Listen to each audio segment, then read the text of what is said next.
നമ്മളുടെ രാജ്യം മഹത്തായ അതിൻ്റെ 78ാം സ്വാതന്ത്ര്യ ദിനം ആഘോഷിച്ച് കഴിഞ്ഞ വേളയിലാണ് നാം ഓരോരുത്തരും ഇവിടെ ഒരുമിച്ച് കൂടിയിരിക്കുന്നത്. കഴിഞ്ഞ ദിവസം ചെങ്കോട്ടയിൽ നമ്മളുടെ രാജ്യത്തിൻ്റെ പ്രധാനമന്ത്രി പതാക ഉയർത്തിക്കൊണ്ട് ഈ രാജ്യത്തെ 140 കോടി ജനങ്ങളും ഒരേ മനസ്സോടുകൂടി മുമ്പോട്ട് നീങ്ങിയാൽ 2047 വികസിത ഭാരതം യാഥാർത്ഥ്യമാകുമെന്ന് പ്രഖ്യാപിച്ചു. ആ പ്രഖ്യാപനം രാജ്യത്തെ എല്ലാ ജനങ്ങൾക്കും വലിയ പ്രതീക്ഷ നൽകുന്നതാണ്. ഈ വേളയിൽ നമ്മളുടെ രാജ്യത്തിന് വേണ്ടി, അതിൻ്റെ സ്വാതന്ത്ര്യത്തിന് വേണ്ടി രക്തവും ശരീരവും ജീവനും സമ്പത്തും കുടുംബവും എല്ലാം നൽകി ത്യജിച്ച് പോരാടിയ നമ്മളുടെ മുൻഗാമികളായ സ്വാതന്ത്ര്യ സമര സേനാനികളെ അഭിമാനത്തോടുകൂടി നാം ഓരോരുത്തരും ഓർക്കുന്നു. എന്നിരുന്നാലും രാജ്യം അതിൻ്റെ 78ാം സ്വാതന്ത്ര്യം ആഘോഷിക്കുന്നതിന് ദിവസങ്ങൾക്ക് മുമ്പ് ലോക്സഭയിൽ ഒരു ബില്ല് വന്നു. നിലവിലുള്ള വഖഫ് നിയമത്തെ പ്രഥമ ദൃഷ്ട്യാ വൈരാഗ്യ ബുദ്ധിയോടുകൂടി സമീപിക്കുന്ന, അല്ലെങ്കിൽ അതിൻ്റെ ലക്ഷ്യങ്ങൾ നിഗൂഢമാണ് എന്ന് കൃത്യമായി വായിക്കുന്ന ഓരോരുത്തർക്കും മനസ്സിലാകുന്ന രീതിയിൽ കേന്ദ്ര സർക്കാർ ഒരു അമെൻമെന്റ് കൊണ്ടുവന്നു വഖഫ് നിയമത്തിനെതിരെ. പൊതുവെ കേന്ദ്ര സർക്കാർ കൊണ്ടുവരുന്ന പല ബില്ലുകളിലും അതിൻ്റെ ന്യായീകരണമായി പറയുന്നത് ഇത് നിങ്ങളുടെ സംരക്ഷണത്തിന് വേണ്ടിയാണ്, അല്ലെങ്കിൽ മുസ്ലിം സ്ത്രീകളുടെ അവകാശങ്ങൾക്ക് വേണ്ടിയാണ് എന്നൊക്കെ ന്യായീകരണം പറയുന്നത് പോലത്തെ ന്യായീകരണങ്ങളും പാർലമെന്റിന്റെ ഉള്ളിൽ നമ്മൾ കേട്ടു. അതിനെ പിന്തുടർന്നുകൊണ്ട് കേരളത്തിലടക്കം സാധാരണ എന്ത് പ്രശ്നം വന്നാലും നടക്കുന്നത് പോലത്തെ വിദ്വേഷ പ്രചാരങ്ങളും നുണകളും അപവാദങ്ങളും ഇല്ലായ്മകളും ഒക്കെ മാധ്യമങ്ങളിലൂടെയും ചാനൽ ചർച്ചകളിലൂടെയും യൂട്യൂബ് വീഡിയോകളിലൂടെയും ഇതിനെക്കുറിച്ച് യാതൊരു ധാരണയുമില്ലാത്തവർ, ഇതെന്താണെന്ന് പോലും അറിയാത്തവർ, കേവലം മുതലെടുപ്പിന് വേണ്ടി മാത്രം പറയുന്ന കാഴ്ചയാണ് കഴിഞ്ഞ ദിവസങ്ങളിൽ നമ്മൾ കണ്ടുകൊണ്ടിരുന്നത്. ഇവിടെ നമ്മൾ 2-3 കാര്യങ്ങൾ മനസ്സിലാക്കണം. എന്താണ് വഖഫ്? എന്തിനാണ് വഖഫ് ബോർഡ്? അതിന്റെ ലക്ഷ്യം എന്താണ്? പുതിയ അമെൻമെന്റിലൂടെ കൊണ്ടുവന്ന നിയമങ്ങളുടെ പ്രശ്നം എന്താണ്? ഈ രാജ്യത്തോട് നമുക്കുള്ള കടപ്പാടും കൂറും എന്താണ് എന്ന് കൃത്യമായി നമ്മൾ മനസ്സിലാക്കിയിരിക്കണം. പൊതുവെ എന്താണ് വഖഫ് എന്ന് പോലും മുസ്ലിം സമുദായത്തിന് പോലും കൃത്യമായി അറിയാത്ത ഒരു സാഹചര്യമാണ്. നമ്മൾ മനസ്സിലാക്കേണ്ട കാര്യം, വഖഫ് എന്ന് പറഞ്ഞാൽ ആ വാക്കിന്റെ അറബി വാക്കിന്റെ അർത്ഥം നിർത്തുക എന്നാണ്. ആ വാക്കിന്റെ അർത്ഥം വഖഫ് ചെയ്യുക എന്ന് നമ്മൾ സാധാരണ ഖുർആൻ ഓതുമ്പോൾ പറയും. എന്ന് പറഞ്ഞാൽ നിർത്തുക എന്നാണ് അർത്ഥം. ഇന്നലെ വരെ, അല്ലെങ്കിൽ ഇത് ഞാൻ വഖഫ് ചെയ്യുന്നു എന്ന് പറയുന്നത് വരെ തനിക്കുണ്ടായിരുന്ന സകല അധികാരങ്ങളും നിർത്തി ഇതിന്റെ പൂർണ്ണ അധികാരം അള്ളാഹുവിനാക്കി നൽകുന്നതിനാണ് വഖഫ് എന്ന് പറയുന്നത്. പള്ളിക്ക് വേണ്ടി, മദ്രസകൾക്ക് വേണ്ടി, ഖബർസ്ഥാനിന് വേണ്ടി, അല്ലെങ്കിൽ പൊതുവായ ആവശ്യങ്ങൾക്ക് വേണ്ടി, ഗ്രന്ഥശാലകൾക്ക് വേണ്ടി ഒക്കെ നമ്മൾ സ്ഥലം അല്ലെങ്കിൽ കിണറുകൾ എന്ന് തുടങ്ങി മനുഷ്യന് പിന്നെയും പൊതുജനങ്ങൾക്ക് ഉപകാരപ്പെടുന്ന രീതിയിൽ തൻ്റെ കയ്യിലുള്ള വസ്തുക്കൾ അള്ളാഹുവിന്റെ തൃപ്തി മാത്രം ഉദ്ദേശിച്ചുകൊണ്ട് മറ്റുള്ള ആളുകളുടെ ഉപയോഗത്തിന് വേണ്ടി വിട്ടുകൊടുക്കുന്നതിന്റെ പേരാണ് വഖഫ് എന്നുള്ളത്. വഖഫിന്റെ ഉദ്ദേശം ഞാൻ മരിച്ചുപോയാലും എനിക്ക് പരലോകത്ത് ലഭിക്കേണ്ട നന്മകൾ ഇവിടെ ജീവനോടുകൂടി നിലനിൽക്കണമെന്ന ഉദ്ദേശത്തിൽ തനിക്ക് ശേഷവും പുണ്യകർമ്മങ്ങൾ കൊണ്ട് ഒരു ജനത സജീവമാകാൻ പാകത്തിന് അവന്റെ സ്വത്തിൽ നിന്ന് അല്പം മാറ്റിവെക്കുന്നതിന്റെ പേരാണ് വഖഫ് എന്നുള്ളത്. പള്ളി മുതൽ, അനാഥാലയങ്ങൾ മുതൽ, ആളുകൾക്ക് വേണ്ടി പൊതുവായി ആളുകൾക്ക് വേണ്ടി ഒരു മുസ്ലിമായ വ്യക്തി തൻ്റെ പരലോക നന്മ ഉദ്ദേശിച്ച് മാറ്റിവെക്കുന്ന സമ്പത്തിനാണ് വഖഫ് എന്ന് പറയുന്നത്. പരിശുദ്ധ ഇസ്ലാമിൽ ഏറ്റവും പുണ്യമുള്ള ഒരു കർമ്മമാണ് വഖഫ് എന്നുള്ളത്. നബിതങ്ങൾ സല്ലല്ലാഹു അലൈഹി വസല്ലമ തങ്ങളുടെ സഹാബാക്കളിൽ അധിക ആളുകളും പട്ടിണി പാവങ്ങളായിരിക്കെ തന്നെ സഹാബാക്കളെ കുറിച്ച് പറയപ്പെടുന്നു, നബിതങ്ങളുടെ സഹാബാക്കളുടെ കൂട്ടത്തിൽ അധികം ആളുകളും അവരുടെ സമ്പത്തിൽ നിന്ന് ഏറ്റവും ഉയർന്ന സമ്പത്ത് വഖഫ് ചെയ്തവരായിരുന്നു. മഹാനായ ഉസ്മാൻ ഇബ്നു അഫ്ഫാൻ റളിയല്ലാഹു തആല അൻഹു മദീനയിലേക്ക് കടന്നു വരുമ്പോൾ അവിടെ ആളുകൾക്ക് കുടിക്കാൻ വെള്ളമില്ല. ബിഅ്റു റൂമാൻ എന്ന് പറയുന്ന ഒരു കിണർ മാത്രമാണ് ശുദ്ധജലമുള്ള കിണർ. അതാണെങ്കിൽ ചില ആളുകളുടെ ഉടമസ്ഥതയിലാണ്. അവര് മറ്റാർക്കും അതിൽ നിന്ന് വെള്ളമെടുക്കാൻ അനുവാദവും നൽകുകയില്ല.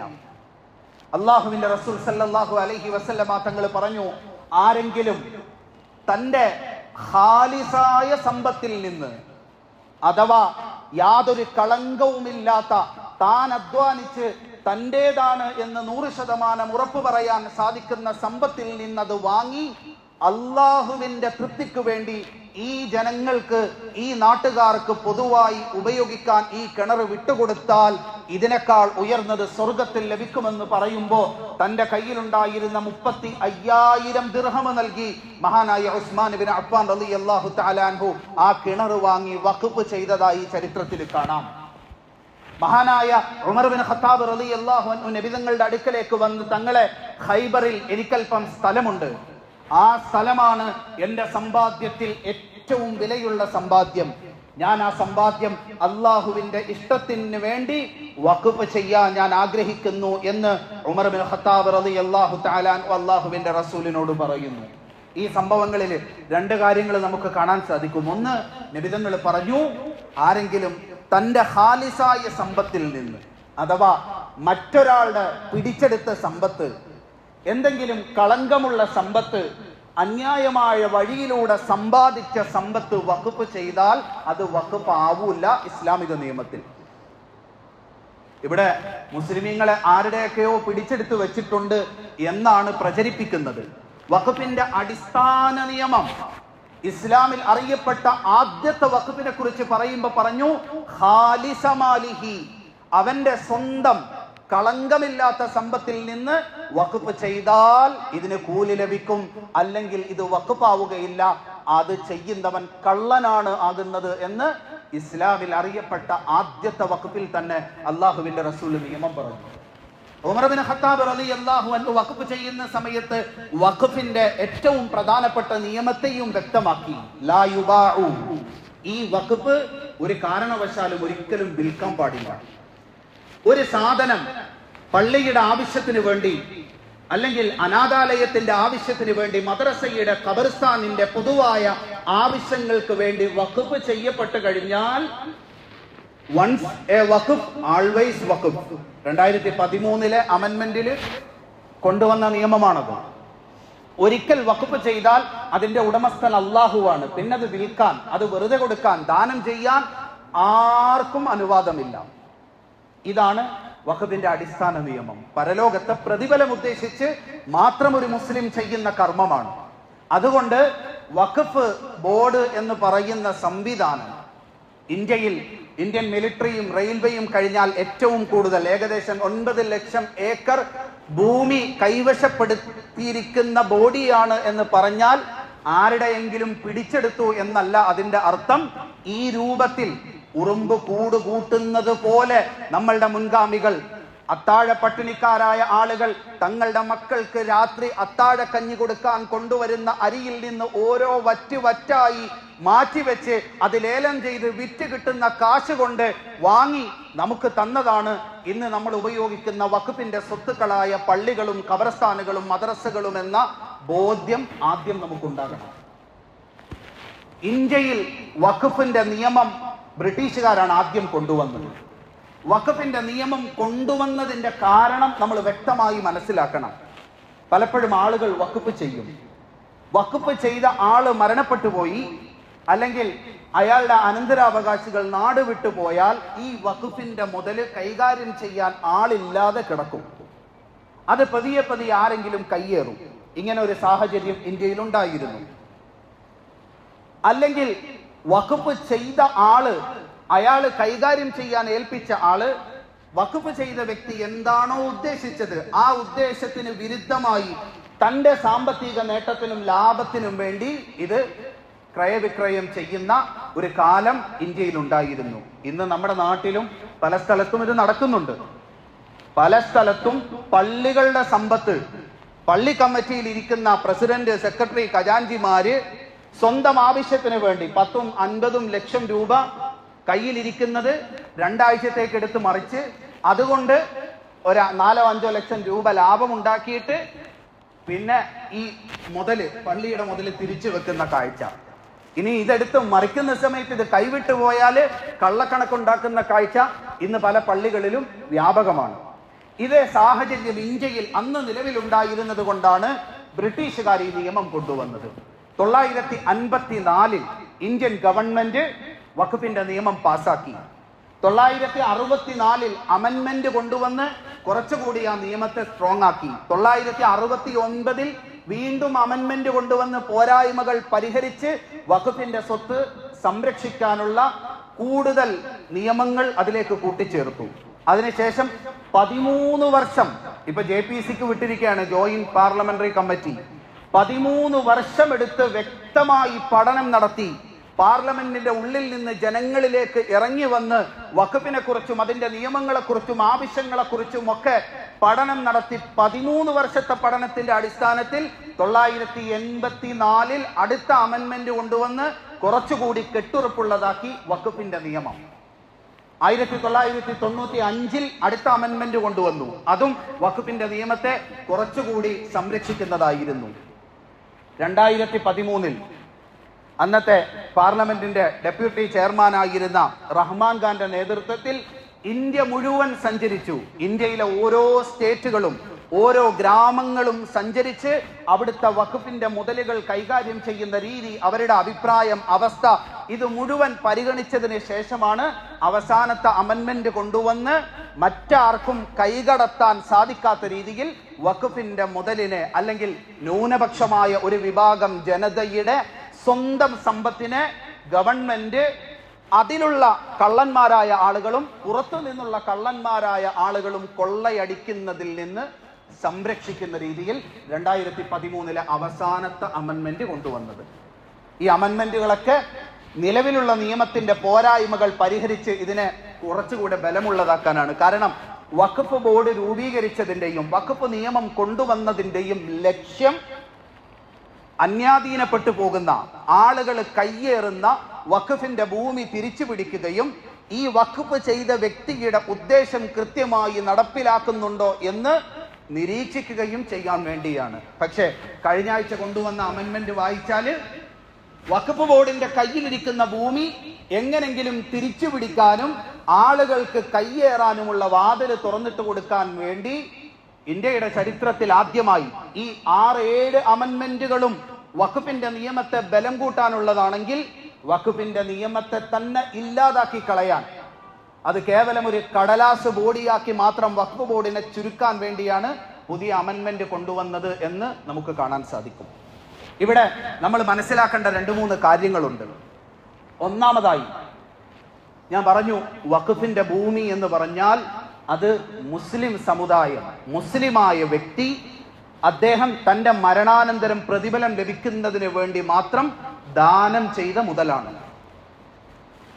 ഇത് മറ്റൊരാളുടെ കയ്യിൽ നിന്ന് പിടിച്ചെടുത്തതോ അല്ലെങ്കിൽ കയ്യേറിയതോ അല്ല. അങ്ങനെ കയ്യേറിയാൽ എത്ര കാലം കഴിഞ്ഞാലും അത് വഖഫാവൂല. അവിടെ പള്ളി വെച്ചാലും അവിടെ നമസ്കരിച്ചാലും പള്ളിയിൽ നിസ്കരിച്ച കൂലിയും കിട്ടൂല, അത് പള്ളിയുമാവൂല, എത്ര വലിയ പള്ളി പണിതാലും. പുതിയ അമെൻമെന്റ് അത് തീർത്തും നിഗൂഢമാണ് എന്ന് പറയാൻ കാരണം, ഞാൻ ഈ പറഞ്ഞ അമെൻമെന്റ് 984 2013 അമെൻമെന്റ് നീണ്ട 13 വർഷത്തെ പഠനം ഇന്ത്യയിലെ മുഴുവൻ സംസ്ഥാനങ്ങളിലും പോയി അവിടുത്തെ വഖഫ് ബോർഡുകളെ കണ്ട്, ഗ്രാമങ്ങളിൽ പോയി പള്ളികളെ കണ്ട്, അവിടുത്തെ മുത്തവല്ലിമാരെ കണ്ട്, കൈകാര്യം ചെയ്യുന്ന ആളുകളെ കണ്ടതിന് ശേഷം നടപ്പിലാക്കിയതാണ്. എന്നാൽ കഴിഞ്ഞ ആഴ്ച കേന്ദ്രമന്ത്രി അവതരിപ്പിക്കുന്നതിന് തൊട്ട് തലേ ദിവസം ലീക്കായി പത്രങ്ങളിലൂടെ വരുമ്പോഴാണ് സംസ്ഥാന വഖഫ് ബോർഡിന്റെ ചെയർമാൻ അടക്കം ഈ വിവരം അറിയുന്നത്. നമ്മൾ ആലോചിക്കണം, ഒരു പാർലമെന്റിൽ ഒരു അമെന്റ്മെന്റ് കൊണ്ടുവരുമ്പോൾ, ഒരു ബില്ല് അവതരിപ്പിക്കുമ്പോൾ ഇതിന്റെ സ്റ്റേക്ക് ഹോൾഡേഴ്സ് ആരാണ്, അവരെ അറിയിക്കുക എന്ന ഒരു മിനിമം ബാധ്യത പോലുമില്ല. പക്ഷെ കേന്ദ്രമന്ത്രി ഇന്ത്യയിലെ പാർലമെന്റിന്റെ ഡെസ്കിനോട് കാണിച്ച ഏറ്റവും വലിയ വഞ്ചന, ബില്ല് അവതരിപ്പിക്കുന്നതിന് മുമ്പ് പറഞ്ഞു ഇതുമായി ബന്ധപ്പെട്ട ആളുകളുമായി ചർച്ച ചെയ്ത് വഖഫ് സ്വത്തിനെ കൂടുതൽ സുരക്ഷിതമാക്കുന്നതിന് വേണ്ടിയാണ് ഈ ഭേദഗതി എന്ന്. പത്രങ്ങളിലൂടെ വാർത്ത ചോർന്നു വന്നപ്പോഴാണ് വഖഫ് ബോർഡിന്റെ ചെയർമാൻ അറിയുന്നത്. കേന്ദ്രമന്ത്രി ഇത് പറയുമ്പോൾ ചെയർമാൻ പ്രതികരിക്കുന്നു, ഇത് കേട്ടപ്പോൾ ഞാൻ ഞെട്ടിപ്പോയി. ഈ രൂപത്തിൽ നിഗൂഢമായി അവതരിപ്പിച്ച ബില്ല് ഒട്ടും സുതാര്യമല്ല. പിന്നെ അതിലെ പ്രധാനപ്പെട്ട ഭേദഗതികൾ എന്താണ്? ഇതുവരെ വഖഫിന്റെ ഭൂമി, ഇന്ത്യയിലെ ഏറ്റവും വലിയ ഒരു പ്രശ്നം, ഇന്ത്യയിലെ വഖഫിന്റെ ഭൂമി ആളുകൾ ധാരാളം കയ്യേറിയിട്ടുണ്ട്. ഒന്ന്, ഇന്ത്യ പാകിസ്ഥാൻ വിഭജനം നടന്ന സമയത്ത് ഇവിടെ വഖഫ് ചെയ്തിരുന്ന പല ഭൂമിയും കൈകാര്യം ചെയ്തിരുന്ന ആളുകൾ അങ്ങോട്ട് പോയി. ഇങ്ങനെ പല ആളുകളും ഗ്രാമങ്ങളിൽ നിന്ന് മൈഗ്രേറ്റ് ചെയ്ത് പോകുന്നതിലൂടെ വഖഫ് ഭൂമി കൈകാര്യം ചെയ്തിരുന്ന ആളുകൾ അത് നോക്കാനില്ലാതാവുകയും അത് കയ്യേറുകയും ചെയ്തിട്ടുണ്ട്. രേഖകളുടെ അടിസ്ഥാനത്തിൽ ഇന്നും സുപ്രീം കോടതിയിൽ നിലനിൽക്കുന്ന കേസുകളുണ്ട്. ഇന്ത്യയിലെ ഏറ്റവും വലിയ വ്യവസായി മുകേഷ് അംബാനിയുടെ ഇന്ത്യയിലെ ഏറ്റവും വിലപിടിപ്പുള്ള വീട് ബോംബെയിലെ ആന്റില നിലനിൽക്കുന്ന സ്ഥലം അനാഥാലയത്തിന് വേണ്ടി വഖഫ് ചെയ്തതാണ്. അതിനെ മറികടന്നുകൊണ്ട് കച്ചവടം നടത്തി വാങ്ങിയതാണ് എന്ന് സുപ്രീം കോടതിയിൽ കേസ് കിടപ്പുണ്ട്. നിലവിൽ കേസുണ്ട്. മുകേഷ് അംബാനി കടന്നു കയറി എന്നല്ല, ഇത് വഖഫ് ചെയ്ത ആള് മരണപ്പെട്ടു പോയി, കൈകാര്യം ചെയ്യാൻ ഏൽപ്പിച്ചിരുന്ന ആള് ഇത് മറിച്ചു വിറ്റു. ഗവൺമെന്റ്, ഇന്ത്യയിലെ നിയമമാണ്, വഖഫിന്റെ അടിസ്ഥാന നിയമം പോലെ ഒരിക്കൽ ഒരു സാധനം വഖഫായി പ്രഖ്യാപിച്ചാൽ എത്ര കൈമാറ്റം കഴിഞ്ഞാലും അത് വഖഫ് തന്നെയായിരിക്കും. അതിന്റെ ഇടയിൽ നടന്ന എല്ലാ കൈമാറ്റങ്ങളും അസാധുവാകും. നമ്മൾ സാധാരണ പിതാവ് മരണപ്പെട്ടാൽ മൈനറായ മക്കളുണ്ടെങ്കിൽ ഈ പിതാവിന്റെ സ്വത്ത് ബാക്കി അവകാശികൾ ഒപ്പിട്ട് വിറ്റു. 2-3 കൈമാറ്റം കഴിഞ്ഞു. ഈ മൈനറായ കുട്ടി പ്രായപൂർത്തിയായി നേരെ കളക്ടറിനൊരു ഇതെഴുതി കൊടുത്തു, പരാതി എഴുതി കൊടുത്തു, ഞാൻ മൈനർ ആയിരുന്നു, എന്റെ സ്വത്ത് വിറ്റു എന്ന് പറഞ്ഞാൽ ഈ ക്രയവിക്രയങ്ങൾ മുഴുവൻ അസാധുവാകും. എന്നതുപോലെ വഖഫായി പ്രഖ്യാപിച്ച ഭൂമി എത്ര ക്രയവിക്രയം കഴിഞ്ഞാലും അത് അസാധുവാകും. ആന്റില നിൽക്കുന്ന സ്ഥലം വഖഫിന്റെ ഭൂമിയാണെന്ന് പറഞ്ഞ് സുപ്രീം കോടതിയിൽ കേസുണ്ട്. ഇന്ത്യയിലെ മധ്യപ്രദേശിലെ മുഗൾ ഭരണാധികാരികളുടെ ഖബർ നിലകൊള്ളുന്ന ആ പ്രദേശം അത് വഖഫിന്റെ ഭൂമിയാണെന്ന് പറഞ്ഞ് സുപ്രീം കോടതിയിൽ കേസുണ്ട്. ഹൈദരാബാദില് വിപ്രോ, മൈക്രോസോഫ്റ്റ് പോലത്തെ സോഫ്റ്റ്വെയർ കമ്പനികളുടെ ബിൽഡിംഗ് നിൽക്കുന്ന സ്ഥലം വഖഫിന്റെ ഭൂമിയാണെന്ന് പറഞ്ഞ് കോടതിയിൽ കേസുണ്ട്. കോടതിയിൽ പല കേസുകൾ ഇങ്ങനെ കിടക്കുകയാണ്. ഇന്ത്യൻ സാഹചര്യത്തിൽ വഖഫിന്റെ ഭൂമികൾ പല ആളുകളും കയ്യേറിയിട്ടുണ്ട്. പല മുസ്ലിമീങ്ങളും ഈ സാധനം വഖഫ് ചെയ്ത ആളിന്റെ ഇഷ്ടത്തിന് വിരുദ്ധമായി മറിച്ച് വിറ്റിട്ടുണ്ട്. ഇതുകൊണ്ട് ഈ വഖഫിന്റെ ഭൂമി തിരിച്ചു പിടിക്കണം, ഇത് കണ്ടെത്തണം. അപ്പൊ അതിനുവേണ്ടി വഖഫ് ബോർഡിനെ ചുമതലപ്പെടുത്തി.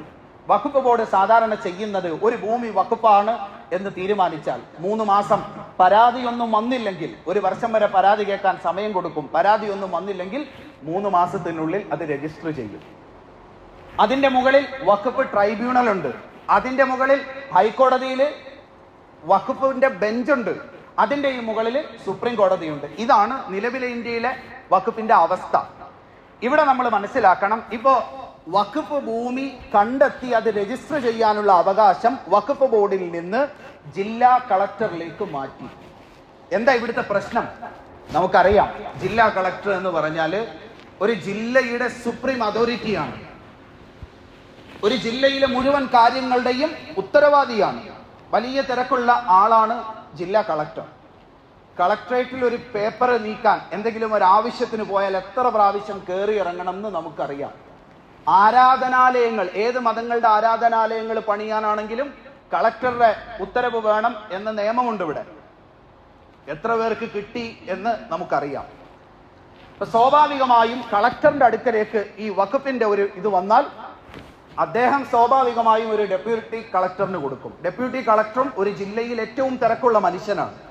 അതുകൊണ്ട് തന്നെ ആ പേപ്പർ നീങ്ങാൻ എടുക്കുന്ന കാലതാമസം, സ്വാഭാവികമായും ഡെപ്യൂട്ടി കളക്ടർ റവന്യൂ വകുപ്പിന്റെ കീഴിലുള്ള ഏതെങ്കിലും ഒരു ഡെപ്യൂട്ടി ക്ലർക്കിനെ ഏൽപ്പിക്കും.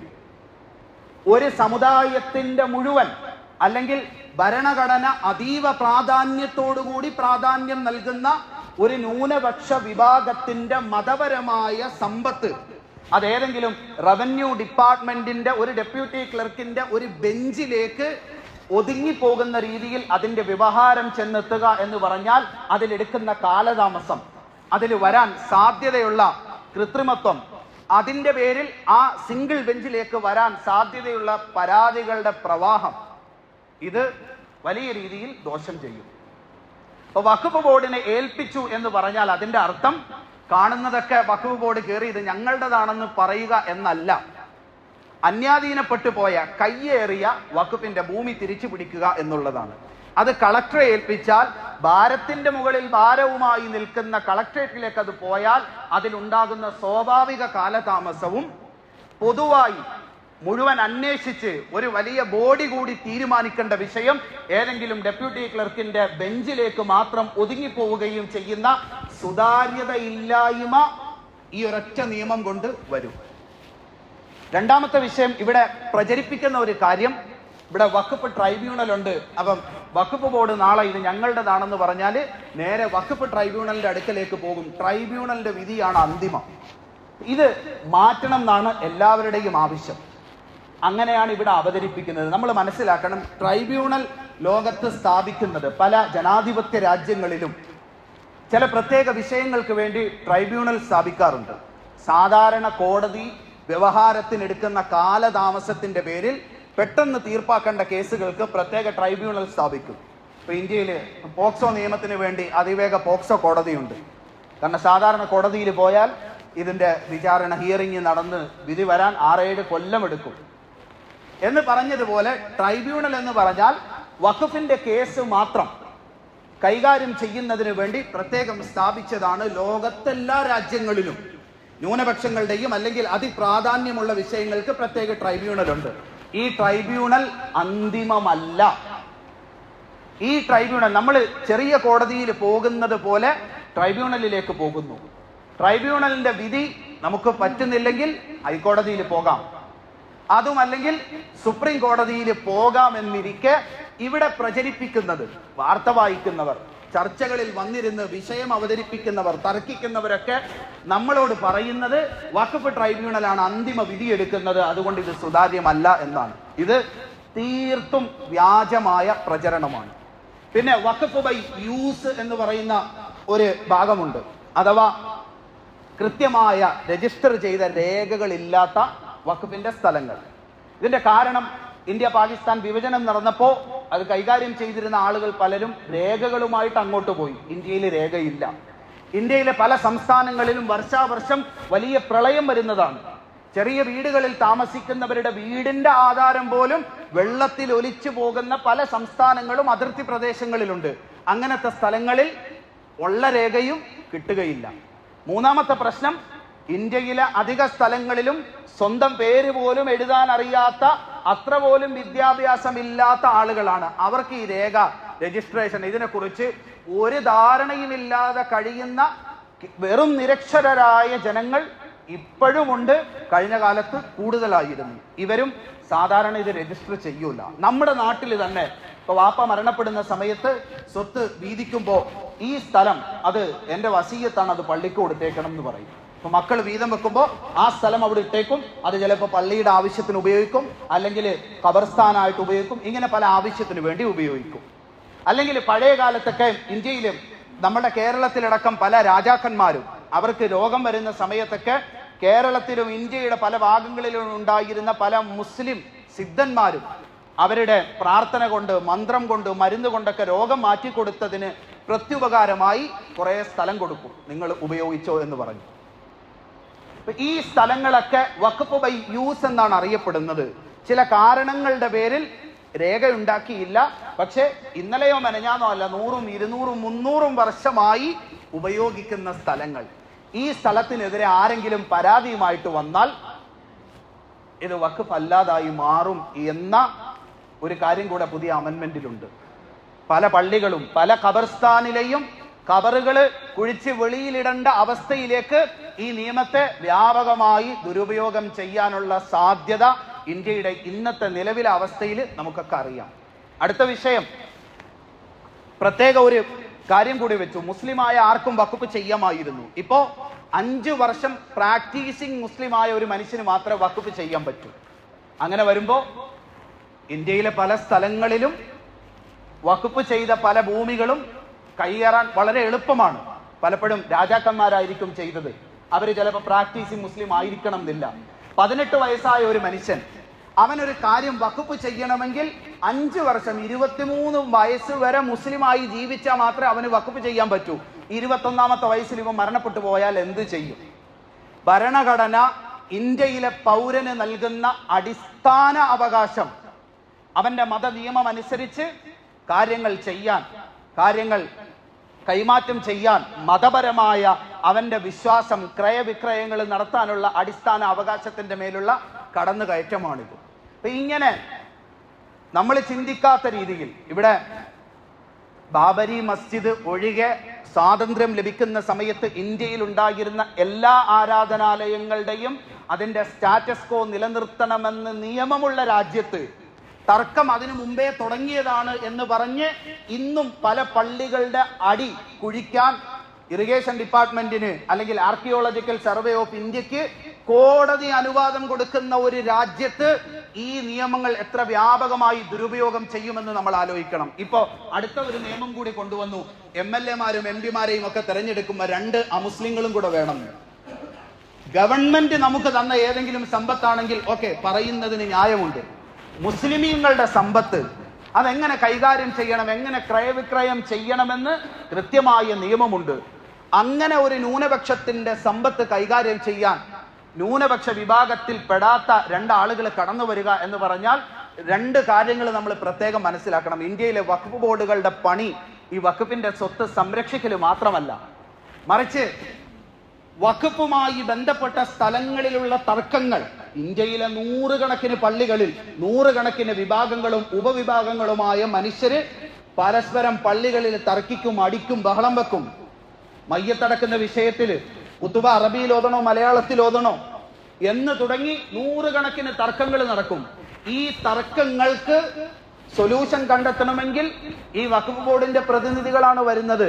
വരുമ്പോ സുന്നി ഏതാ, മുജാഹിദ് ഏതാ, അല്ലെങ്കിൽ ഇതിന്റെ ഉള്ളിലുള്ള ഷാഫി, ഹനഫി, ഹംബലി മദ്ഹബുകൾ, ഹദീസ്, ഖുർആൻ, ഇതിന്റെ വീക്ഷണങ്ങൾ ഇതൊക്കെ മനസ്സിലാക്കിയിട്ട് വേണം ഈ പ്രശ്നങ്ങൾക്ക് തീർപ്പ് കൽപ്പിക്കാൻ. ഒരു നാട്ടിലെ MLA, MP ഇതറിയാത്ത അമുസ്ലിമായ വ്യക്തി പള്ളിയിൽ വന്നിരുന്നിട്ട് ഷാഫി മദ്ഹബും അല്ലെങ്കിൽ അതിലെ കുനൂത്തിന്റെ നിയമവും പഠിച്ചിട്ട് വിധി പറയണം എന്ന ഒരു നിർബന്ധിത അവസ്ഥയിലേക്ക് 100 കൂട്ടം ജനങ്ങളുടെ ഉത്തരവാദിത്തമുള്ള ഒരു ജനപ്രതിനിധിയെ ഒരു കാര്യവുമില്ലാതെ തെള്ളിവിടുന്ന അല്ലെങ്കിൽ ഒരു സമുദായത്തെ അരക്ഷിതരാക്കുന്ന ഒരു നിയമമാണ് അതിൽ കൊണ്ടുവന്നിരിക്കുന്നത്. നമ്മൾ ആലോചിച്ച് നോക്കിയാൽ നമ്മുടെ നാട്ടിലെ MLA ഇതിനെക്കുറിച്ച് അറിയാത്ത ആൾ വന്നിരുന്നിട്ട് ഷാഫി മദ്ഹബിന്റെ നിയമവും നിസ്കാരത്തിന്റെ ഫർളും ചേർത്തും കുനൂത്ത് ഓതണോ വേണ്ടയോ, കുത്തുബ അറബിയിൽ ഓതണോ വേണ്ടയോ എന്ന് പഠിച്ചിട്ട് വിധി പറയാനിരിക്കുക എന്ന് പറഞ്ഞാൽ എന്തായിരിക്കും അവസ്ഥ?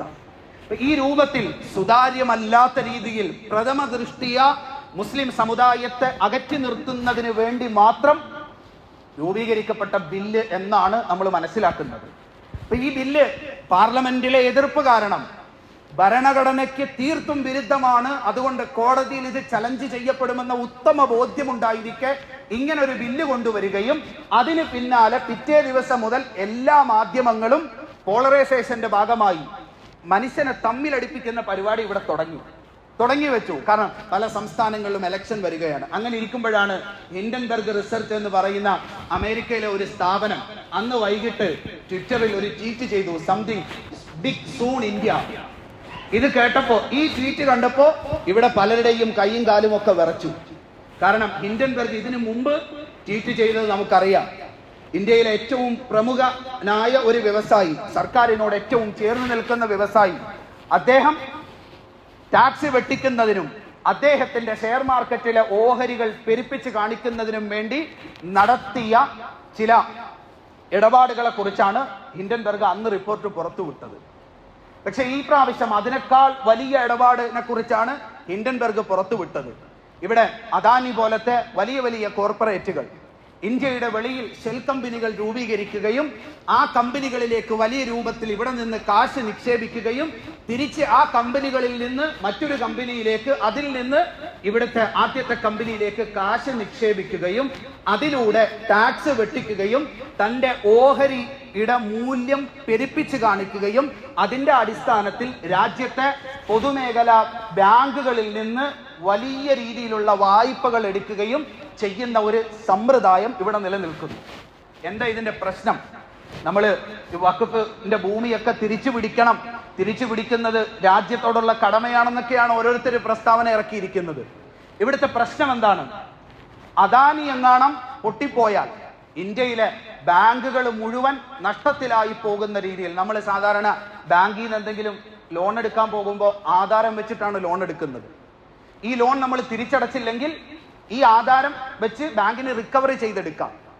ഇല്ലാത്ത ഊതിപ്പെരിപ്പിച്ച കണക്കുകളുടെ അടിസ്ഥാനത്തിൽ ലോൺ എടുത്തു. നമ്മൾ വ്യാജ ആധാരം കൊണ്ടുപോയി ലോൺ വെച്ചിട്ട് ലോൺ എടുക്കുന്നത് പോലെ ഇല്ലാത്ത കണക്കുകൾ കാണിച്ച് 7,000 കോടിയും 10,000 കോടിയും ഒക്കെ പൊതുമേഖലാ ബാങ്കുകളിൽ നിന്ന് ലോൺ എടുത്തതിനെ കുറിച്ചാണ് ഹിൻഡൻബർഗ് നേരത്തെ പറഞ്ഞത്.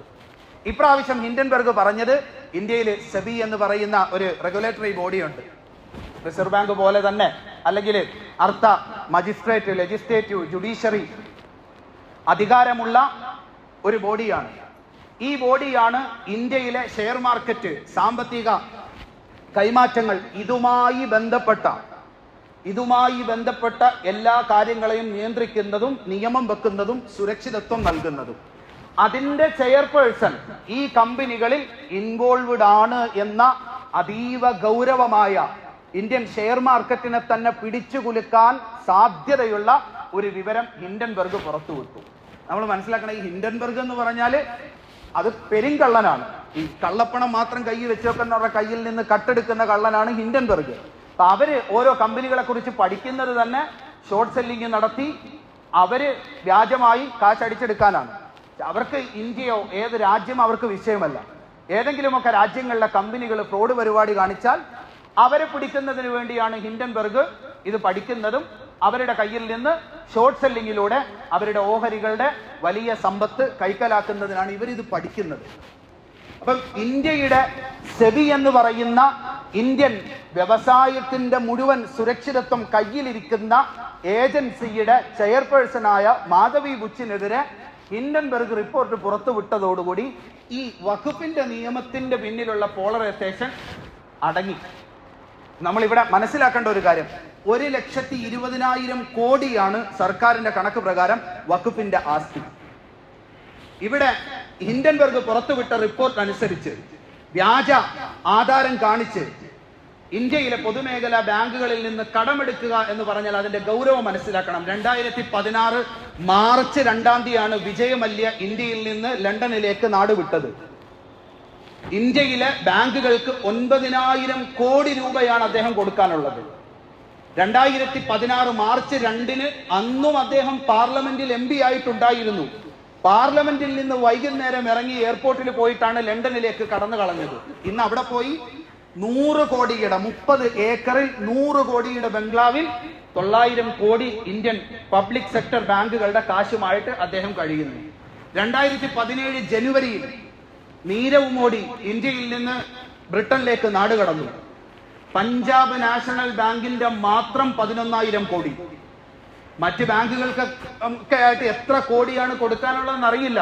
10, 20, 30,000 കോടി രൂപ കടമെടുത്ത് അത് തിരിച്ചടയ്ക്കാതെ വിദേശ രാജ്യത്ത് ഇന്നും കഴിഞ്ഞുകൂടുന്നു. ഇവിടെ എന്താ പ്രശ്നം?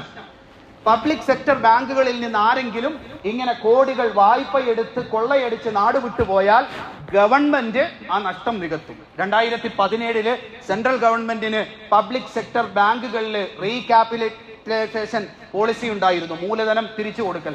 2 ലക്ഷം കോടി രൂപയാണ് ഇന്ത്യയിലെ പബ്ലിക് സെക്ടർ ബാങ്കുകൾക്ക് വേണ്ടി 2016 നഷ്ടപ്പെട്ടു പോയ, ഇല്ലെങ്കിൽ ആളുകൾ ഇങ്ങനെ പറ്റിച്ചു കൊണ്ടുപോയ മൂലധനങ്ങൾ റീഫിൽ ചെയ്യാൻ വേണ്ടി സെൻട്രൽ ഗവൺമെന്റ് കൊടുത്തത്. ഇവിടെ നമ്മൾ മനസ്സിലാക്കണം, 2 കിഡ്നി പോയി ഡയാലിസിസിന്റെ ഇടയിൽ ഗുളിക വാങ്ങാൻ പോകുന്നവന്റെ കയ്യിൽ നിന്ന് പോലും ഞെക്കിപ്പിഴിഞ്ഞു വാങ്ങുന്ന GSTയുടെ അല്ലെങ്കിൽ നമ്മൾ ടാക്സ് പേ ചെയ്യുന്ന കാശാണ് ഈ 2 ലക്ഷം കോടി 2016 മാത്രം ഈ പബ്ലിക് സെക്ടർ ബാങ്കുകളിൽ ആളുകൾ കട്ടുകൊണ്ടുപോയ ആ കാശ് മൂലധനം നിറയ്ക്കുന്നതിന് വേണ്ടി സെൻട്രൽ ഗവൺമെന്റ് കൊടുത്തത് എങ്കിൽ ഇങ്ങനെ ലക്ഷം കോടികൾ വർഷാവർഷം ആവശ്യാനുസരണം നമ്മുടെ കാശിൽ നിന്ന് പബ്ലിക് സെക്ടർ ബാങ്കുകളിലേക്ക് പോകും. വലിയ വലിയ കോർപ്പറേറ്റ് ഭീമന്മാര് വ്യാജമായ ആധാരം, വ്യാജമായ കണക്കുകൾ കാണിച്ച് ലോൺ എടുത്തുകൊണ്ട് വിദേശത്തേക്ക് കടന്നു പോകും. നിങ്ങൾക്ക് രാജ്യത്തോട് സ്നേഹമുണ്ടെങ്കിൽ, അല്ലെങ്കിൽ ഈ രാജ്യത്തിന്റെ സമ്പത്തിനോടും ഇവിടുത്തെ ജനതയോടും എന്തെങ്കിലും വിലയുണ്ടെങ്കിൽ, മുസ്ലിമീങ്ങൾ അവര് മുണ്ട് മുറുക്കിയെടുത്ത് ഉറുമ്പ് കൂടുകൂട്ടുന്നത് പോലെ മാറ്റിവെച്ച് അവരുടെ ജീവിതത്തിന്റെ ഏറ്റവും വലിയ അഭിലാഷമായി അവര് വഖഫ് ചെയ്ത വെറും 1,20,000 കോടിയുടെ മാത്രം ആസ്തിയുള്ള ആ ഭൂമി അത് സംരക്ഷിക്കാൻ അല്ലെങ്കിൽ അത് പിടിച്ചെടുക്കാൻ അമെൻമെന്റ് കൊണ്ടുവരുന്ന സമയത്ത് ഈ പറയുന്ന നമുക്കൊന്ന് എഴുതാൻ പോലും അറിയാത്ത എണ്ണം കോടികൾ ഇന്ത്യൻ പബ്ലിക് സെക്ടർ ബാങ്കുകളിൽ നിന്ന് കൊള്ളയടിച്ചു കൊണ്ട് പോകുന്ന, അല്ലെങ്കിൽ അതിന് കൂട്ടുനിൽക്കുന്ന, അല്ലെങ്കിൽ അത് അന്വേഷിക്കേണ്ട ഇന്ത്യയിലെ ഏറ്റവും പ്രധാനപ്പെട്ട ബോഡിയായ സെബിയുടെ ചെയർപേഴ്സൺ സ്ഥാനത്ത് പോലും ആരോപണ വിധേയരായ ആളുകളെ നിർത്തിയിരിക്കുന്നത് മാറ്റിയിട്ട് അതിനെതിരെ അമെൻമെന്റ് കൊണ്ടുവരിക, ബില്ല് പാസ്സാക്കുക, രാജ്യത്തിന്റെ സമ്പത്ത് സംരക്ഷിക്കാനുള്ള നിയമങ്ങൾ കൊണ്ടുവരിക എന്നുള്ളതാണ് രാജ്യത്തോട് സ്നേഹമുള്ള ഒരു മനുഷ്യൻ ചെയ്യേണ്ടത്. ഒന്നുകൂടി പറയുകയാണ്, വഖഫിന്റെ ഭൂമി ഒരിഞ്ച്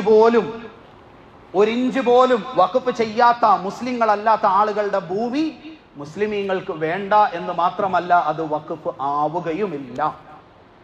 മുസ്ലിമീങ്ങൾ വഖഫ് ചെയ്ത, വഖഫിന് വേണ്ടി ഉപയോഗിക്കുന്ന ഭൂമി ഒന്ന് ഭരണഘടന നൽകുന്ന പ്രകടമായ മൗലിക അവകാശം, എല്ലാ മതങ്ങൾക്കും അവരുടെ സ്ഥാപനങ്ങൾ നടത്താനുള്ള അവകാശത്തിന്റെ അടിസ്ഥാനത്തിൽ മുസ്ലിമീങ്ങൾക്ക് മാത്രം കൈകാര്യം ചെയ്യാൻ അവകാശപ്പെട്ടതാണ്. ഒരു പ്രിവിലേജ് കൂടെ എക്സ്ട്രാ നമ്മുടെ ഭരണഘടന നൽകുന്നുണ്ട്.